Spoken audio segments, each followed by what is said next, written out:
What's up, adventurers? My name is Platinum Phoenix, and welcome back to Pokemon FireRed. Last time, we got the Cascade Badge from Misty after defeating her in a gym battle. And this time, we were told that this house has been robbed, so we're gonna try to get to the bottom of it. What do you have to say? Don't walk away from me, please. Team Rocket must be trying to dig their way into no good. Okay, I'm pretty sure that's a pun, but those miserable Rockets, look what they've done to my house. They stole a TM for teaching Pokemon how to dig holes. I was going to use it on a Mankey or a Sandshrew. That cost me a bundle, it did. Well, I'm just gonna... Also, before I deal with that very obvious man, what made these tracks? Because it has 3 toes, it's a pretty large footprint, and I'm pretty sure this guy doesn't have anything that fits the bill. But what do you have to say? Hey, stay out. It's not your yard. Huh? Me? I'm an innocent bystander. Don't you believe me?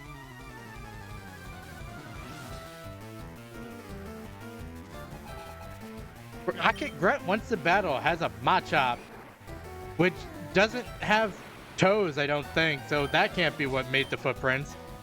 Also, thankfully Hermes now has a move, so we can just obliterate basically anything Rocket Grunts now have to offer. Fighting type and poison type, bow down to your master. Hermes grew to level 18 and learned Disable, which can be pretty helpful actually.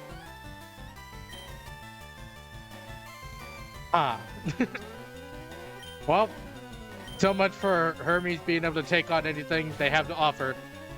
Go Turtle. Yep, you just had to have a Psychic type on you, didn't you? Also, pretty sure that's what made the footprints. But we're just gonna bite it. 2-hit KOs. Well, I was saying, 2-hit KO is not bad. And then he disabled me. Do I think Water Gun takes it out, or do I punch it? Oh, we'll go for another Water Gun. There we go. That worked out pretty well. Team Rocket Grunt has been defeated. Stop, I give up. I'll leave quietly. $544. Okay, I'll return the TM I stole. Got TM 28 from the Rocket Grunt. I better get moving. Bye. And TM 28 is Dig, but this guy said he wanted to use it on a Mankey or a Sandshrew, so let's go ahead and talk to him. I figured what's lost is lost. I decided to teach Diglett how to dig without a TM. Alright, do you have anything new to say? Team Rocket? No. Okay. Well, I actually want to go ahead and teach a few Pokemon different TMs, because we have a few good ones now. Like Water Pulse, which I am just straight up going to teach Turtle, because it is just better Water Gun. Water Gun's 40 attack power, or 40 power, 100% accuracy with no secondary effects. Water Pulse is 60, 100%, and has the ability to confuse.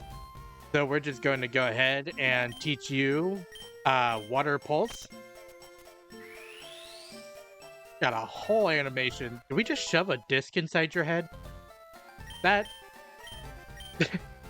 that can't be healthy. And we're gonna teach Zodiac Dig so that Zodiac actually has a ground type move. Because he's been rocking with everything but a poison or ground type move, basically. And we're just gonna forget Leer, because there's no point in Zodiac using Leer. It's already so powerful. But with that, we are just going to go ahead and head on down south. This is also our way to get around this branch, or this tree right here, because we don't have Dig. And we're just going to jump down here onto Route 5. And there's actually only one new Pokemon on Route 5, and that is Meowth. Meowth actually becomes an incredibly fast mixed attacker when it's fully evolved, having only 5 points difference between its attack and special attack, and having a monstrous, I think, 110 speed, which is incredible. The downside is that it only learns normal and dark type moves through level up, but being a normal type, it learns a ton of RTMs. It learns moves like Aerial Ace, Shadow Ball, Return, Dig, Thunderbolt, and even Iron Tail to take advantage of the different types that it can learn and being a pretty good mixed attacker. Meowth also comes equipped with Pickup as its ability, which is very helpful for while it's a Meowth because it just gives you free items that you can use. Basically, that you basically just get for free. But also, once it evolves into Persian, it gets Limber to replace Pickup, which is actually really good because it just makes it so that it can't be paralyzed, which paralysis is one of the most annoying status effects. So it's amazing to have an ability that just completely keeps you from being paralyzed. All right, and we have found a female Meowth. I was actually looking for this because I wanted to add Meowth to my team. We've actually been catching a lot of Pokemon for my team, or for our team, now that I think about it. We caught Zodiac 4 episodes ago, caught Hermes 2 episodes ago, and now we're catching a Meowth.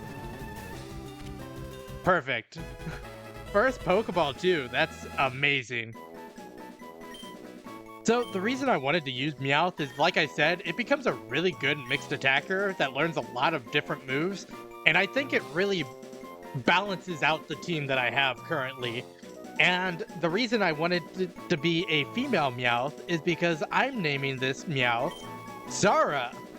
For anyone who doesn't know, Zara is the name of this cute little cat that's sitting on my shoulder right here. And I wanted to put at least one of my pets into the game. So that's why Meowth is going to be known as Zara from here on out to emulate my cute little companion right here. But we're just going to say, okay. And I want to immediately take a look at this Meowth. It's a jolly nature, which I believe raises speed, which is awesome. But I don't know what it lowers. It might lower special attack, which would be unfortunate, but not the worst thing. I'll be sure to show it on screen as well as its IVs that it has. But with that being said, it has Scratch and Bite, which are pretty good as starting moves. Just gonna switch it on up to the top. Just do a bunch of switches here. And I think I actually want to go back to the Pokemon Center to heal before heading on my way. So I will be right back. Alright, now that we're all healed up, we just want to continue down this direction and go into this house and talk to this guy. I run the daycare service. Would you like to raise one of your Pokemon? No, thank you. Come again. So this is just a place where you can drop off a Pokemon that you're not using, and for every step you take, it gets 1 experience point, which can be a lot if you drop it off right now and then just forget about it until the end of the game. Because you do a ton of walking. But if we come in here, I'm an on-guard duty. Gee, I'm thirsty though. Oh wait there, the road's closed. This guy's just so thirsty that we can't go past him. So we actually have to go over here to the underground path and head on inside. And actually, if we talk to this girl, hi, do you have a Nidoran male? Want to trade it for my Nidoran female? No, I don't, because I like Zodiac. That's too bad. Also, Zodiac's a Nidoking, not a Nidoran male anymore. But this girl actually is the way that in FireRed that you can get Nidoran female easier, and in Leaf Green she actually asks for a Nidoran female and gives you a Nidoran male. So she asks for the one that's more native in your game and gives you the one that's harder to find. But now we're in the underground path and there are a ton of hidden items in here, and I have no idea where any of them are, so I'm just going to run through this place and talk to you. People also often lose things in the darkness of the underground path.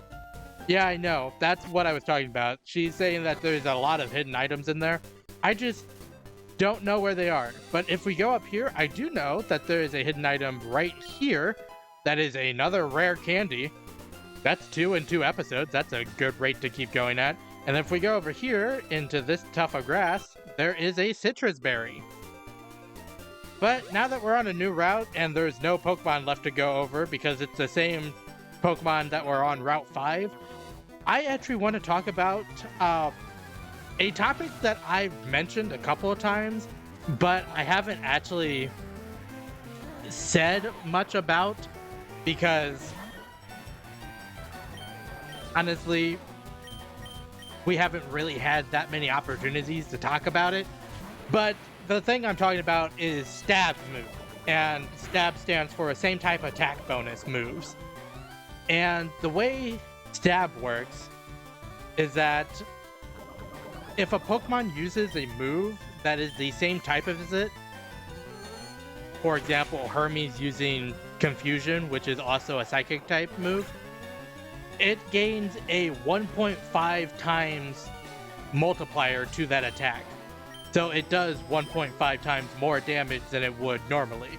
So in that case, Hermes used a Psychic type move on a Poison type, which would do 2 times damage, but it also was the same type attack bonus, so it adds an extra 1.5 times onto it.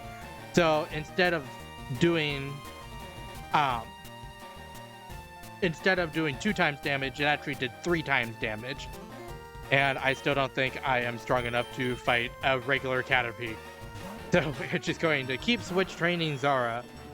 And I think this might be the only fight that I'm wanting to do on this route. So we are just going to peck this little Caterpie. There is one other thing to go over about stab moves though. And it's one very specific ability called adaptability. And I believe only one Pokemon has it in this game, which is Eevee. And adaptability, what it does is that if a Pokemon with adaptability uses a stab move, instead of it being a 1.5 times multiplier, it becomes a 2 times multiplier. So it's effectively like using a super effective move all the time.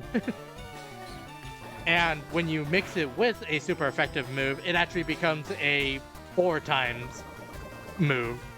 And then if it's double super effective, then of course it becomes 8 times, which is an insane calculation to do and is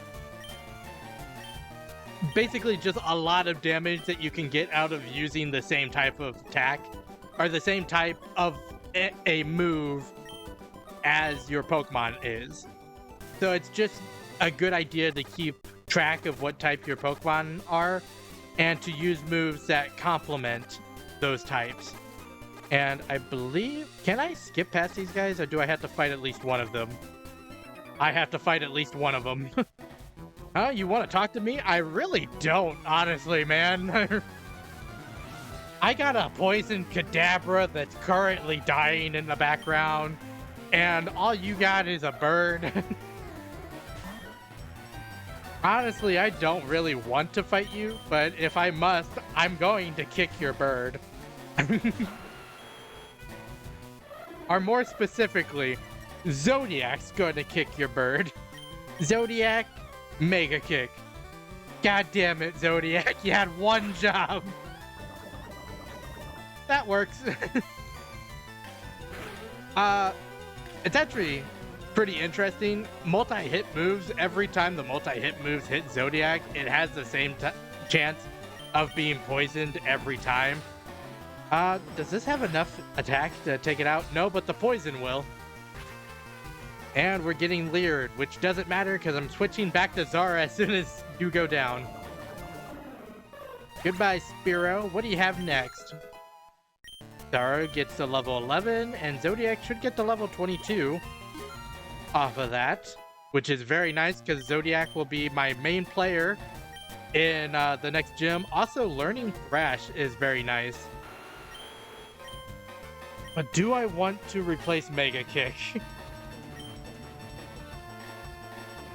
I think I'm going to, because it's just more reliable. Forget Mega Kick and learn Thrash. And what's the last Pokemon? Raticate? Well, I'll send my cat out against your mouse. but my cat's also going to be much weaker than your mouse. Yeah, level 16. I had a feeling. Back to Zodiac.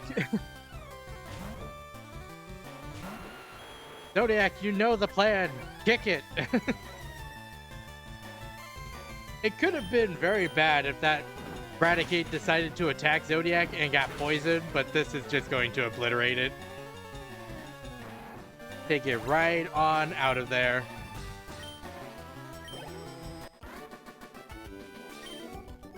And this stinks. I couldn't beat your challenge.